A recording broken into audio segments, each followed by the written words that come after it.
Hi friends, പത്രമാറ്റിൽ ഇനി വരാൻ പോകുന്നത് നല്ല കിഡിലൻ വിശേഷങ്ങളാണ് പറയാൻ പോകുന്നത്.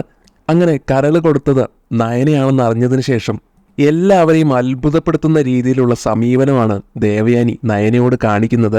ആർക്കും ഡൗട്ട് തോന്നാതിരിക്കാൻ വേണ്ടി കുറച്ചൊക്കെ ദേവയാനി ദേഷ്യം അഭിനയിക്കുന്നുണ്ട് നയനയോടെങ്കിലും ഒരവസരത്തിൽ നയനയ്ക്ക് പൂർണ്ണമായിട്ടും മനസ്സിലാവുകയാണ് ദേവയാനി ഇപ്പോൾ കാണിക്കുന്ന ഈ ദേഷ്യം വെറും അഭിനയമാണെന്നും തന്നെ തൻ്റെ അമ്മായിയമ്മ ആത്മാർത്ഥമായിട്ട് സ്നേഹിക്കുന്നുണ്ട് എന്നും മാത്രമല്ല, ഒരു സമയത്ത് ദേവയാനി ആദർശനോടായിട്ട് നയനയും കൂട്ടി ഓഫീസിലോട്ട് പോകാൻ വരെ പറയുന്നുണ്ട്. അങ്ങനെ ദേവയാനിയുടെ പൂർണ്ണ സമ്മതത്തോടെ മൂർത്തീസ് ജ്വല്ലറിയുടെ മെയിൻ ഡിസൈനറാക്കി നയനയെ നിയമിക്കാനും ദേവയാനി പറയുന്നു. ശരിക്കും പറഞ്ഞാൽ ഇതൊക്കെ കേട്ടിട്ട് ആദർശനൊക്കെ അതിശയമാവുകയാണ്. പക്ഷെ ഇതെല്ലാം അറിയുന്ന അനാമിക വെറുതെ ഇരിക്കുമോ? നയനയ്ക്ക് കൊടുത്തതുപോലുള്ള അധികാരങ്ങളൊക്കെ തനിക്കും കിട്ടിയേ പറ്റൂ എന്ന് അനാമിക വാശി പിടിക്കുന്നുണ്ട്. ഒടുവിൽ എന്ത് സംഭവിക്കും അതിനെക്കുറിച്ചാണ് കേട്ടോ ഈ വീഡിയോയിൽ പറയുന്നത്. അങ്ങനെ ഒരു ദിവസം ആദർശ് ഓഫീസിലേക്ക് പോകാൻ വേണ്ടി റെഡിയായിക്കൊണ്ടിരിക്കുകയാണ്.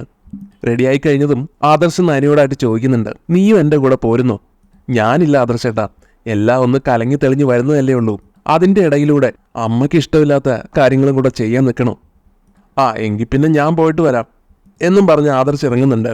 ദേവയാനിയോടും കൂടെ പറഞ്ഞിട്ടാണ് ആദർശ് പോകാൻ ഭാവിക്കുന്നത്. അങ്ങനെ ദേവയാനിയുടെ അടുത്തേക്ക് എത്തിയിട്ട് യാത്ര പറയാനായി നിൽക്കുമ്പോൾ ദേവയാനി അങ്ങോട്ട് ചോദിക്കുന്നുണ്ട്, ആദർശ് നീ ഇറങ്ങാറായോ? അതെ അമ്മേ, ഇറങ്ങാറായി. പിന്നെ ഇന്ന് ഓഫീസിലെ കുറച്ച് ക്ലയൻസ് വരും. നമുക്ക് ഭാഗ്യമുണ്ടെങ്കിലേ ഇന്ന് കോടികളുടെ ബിസിനസ് തന്നെ നടക്കും. അത് കേൾക്കുന്നതും ദേവയാനി ആണെങ്കിൽ ചിരിച്ചുകൊണ്ട് പറയുന്നുണ്ട്, അപ്പോൾ ഇന്ന് കുറച്ച് പ്രധാനപ്പെട്ട ദിവസമാണല്ലോ. അതെ അമ്മേ, അത് പറയാനാണ് ഞാൻ അമ്മയുടെ അടുത്തേക്ക് വന്നതും. ഉടനെ ദേവയാനി ചോദിക്കുന്നുണ്ട്, ഡിസൈനൊക്കെ റെഡി ആണോ എന്ന്?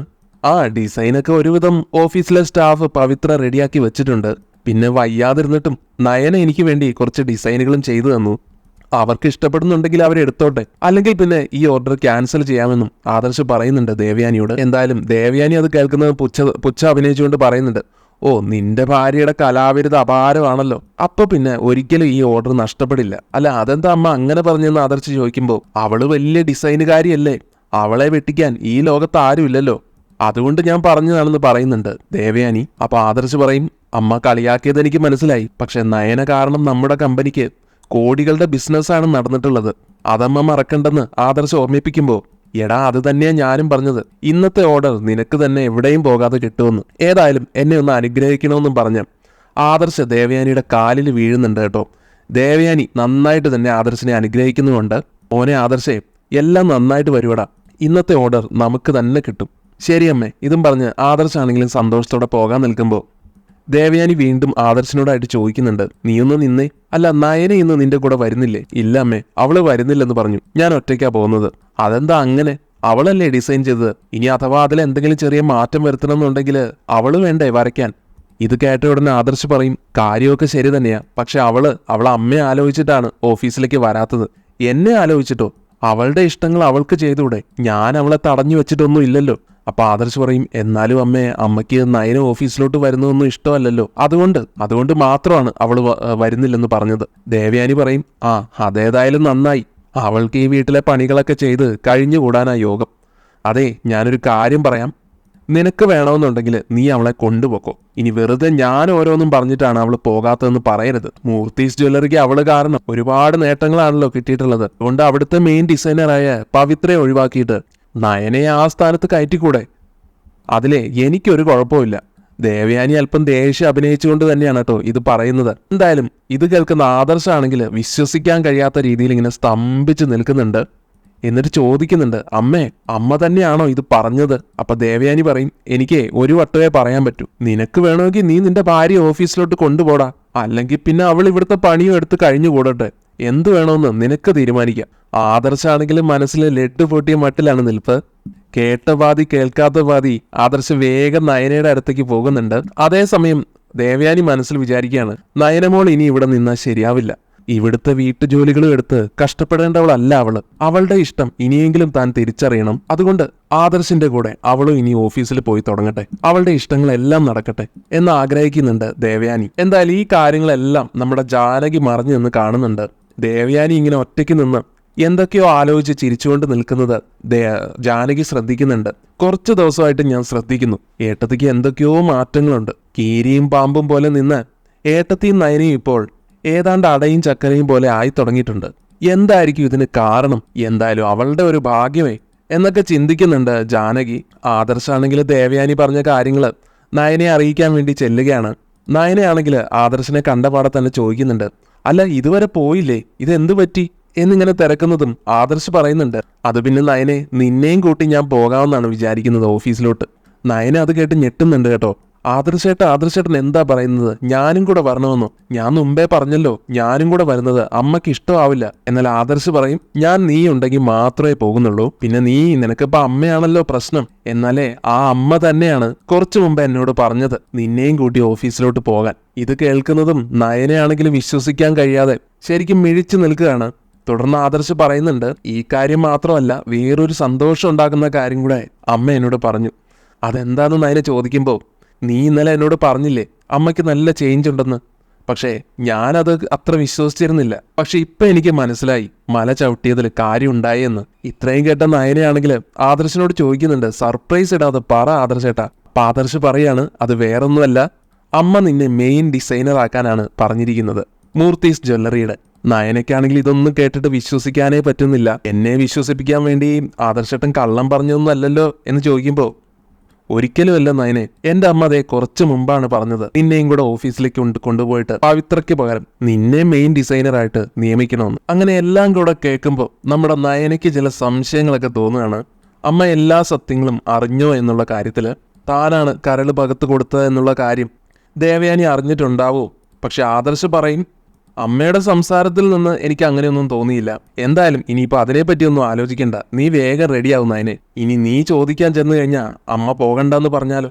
അതുകൊണ്ട് എത്രയും പെട്ടെന്ന് റെഡിയാവാൻ പറയുന്നുണ്ട് നയനയോട്. അത് സമ്മതിക്കുന്നുണ്ട് നയനയും. എന്തായാലും നയനയെ മെയിൻ ഡിസൈനറാക്കാൻ പോകുന്ന വിവരം അനന്തപുരിയിലൊക്കെ അങ്ങ് പരക്കെ പാട്ടാവുന്നുണ്ട്.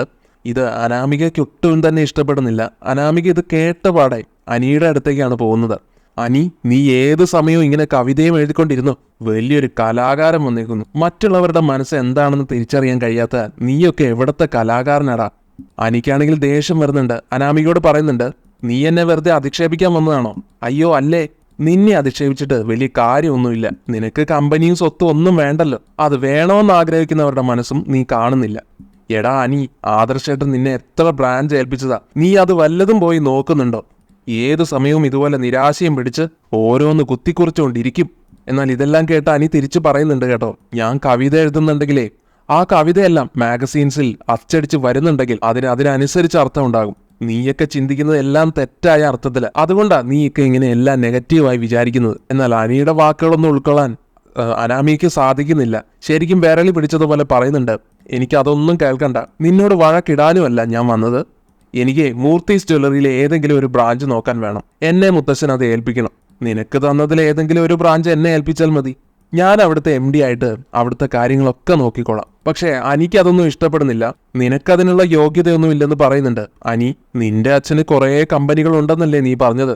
അവിടെ ഏതിലെങ്കിലും MD ആയിട്ട് ഇരിക്കെ. മൂർത്തീസ് ജ്വല്ലറിയുടെ MD ആവാൻ മാത്രം പക്വതയൊന്നും നിനക്കില്ല എന്ന് തുറന്നടിച്ച് പറയാണ്. അതുകൂടെ കേൾക്കുമ്പോഴത്തേക്കും അനാമികയുടെ നിയന്ത്രണം പോവുകയാണ്. എനിക്ക് പക്വത ഇല്ല അല്ലേ? അപ്പോൾ അവൾക്കുണ്ടോ? ആ നയനയ്ക്ക്. അനി തിരിച്ചു പറയും, ആ നയനേടത്തിയുടെ കാര്യം പറയാനാണെങ്കിൽ 100-ൽ 100 നയനേടത്തിക്ക് അതിനുള്ള അർഹതയുണ്ട്. നയനയെ പ്രശംസിക്കുന്നതോടെ കേൾക്കുമ്പോഴത്തേക്കും അനാമിക പിന്നെ നയനയെ കുറ്റം പറച്ചിൽ തുടങ്ങുകയാണ്. ഈ സമയത്തായിരിക്കും കാര്യങ്ങളെല്ലാം അറിഞ്ഞിട്ട് വേണുവും രേവതിയും കൂടെ അനന്തപുരിയിലേക്ക് എത്തുന്നത്. രേവതിയുടെയും വേണുവിന്റെയും വരവ് കണ്ടിട്ട് ജാനകി അങ്ങോട്ട് ഓടി ചെല്ലുന്നുണ്ട്. ആഹാ, ഇത് ആരൊക്കെയാ വന്നിരിക്കുന്നത്? നയനമോളുടെ അച്ഛനും അമ്മയോ? അപ്പോൾ വേണു പറയും, ചില പ്രത്യേക സാഹചര്യങ്ങളിൽ ഞങ്ങൾക്ക് ഇടയ്ക്കൊക്കെ ഇങ്ങോട്ട് വരേണ്ടി വരും. അതെന്താ അനാമികമോളുടെ അച്ഛൻ അങ്ങനെ പറഞ്ഞത്? എങ്ങനെ പറയാതിരിക്കും? എൻ്റെ മോളാണ് എൻ്റെ കമ്പനികളുടെ ഒക്കെ MD. എന്നാൽ അത് പറഞ്ഞതുകൊണ്ടായോ? അനിമോനാണെന്നുണ്ടെങ്കിൽ എത്ര ബ്രാഞ്ച് ഏൽപ്പിച്ചു കൊടുത്തിട്ടും നോക്കുന്നു പോലുമില്ല. ഇവിടെയും കുറേ ബ്രാഞ്ച് ഏൽപ്പിച്ചു കൊടുത്തു. അവൻ വല്ലതും നോക്കുന്നുണ്ടോ?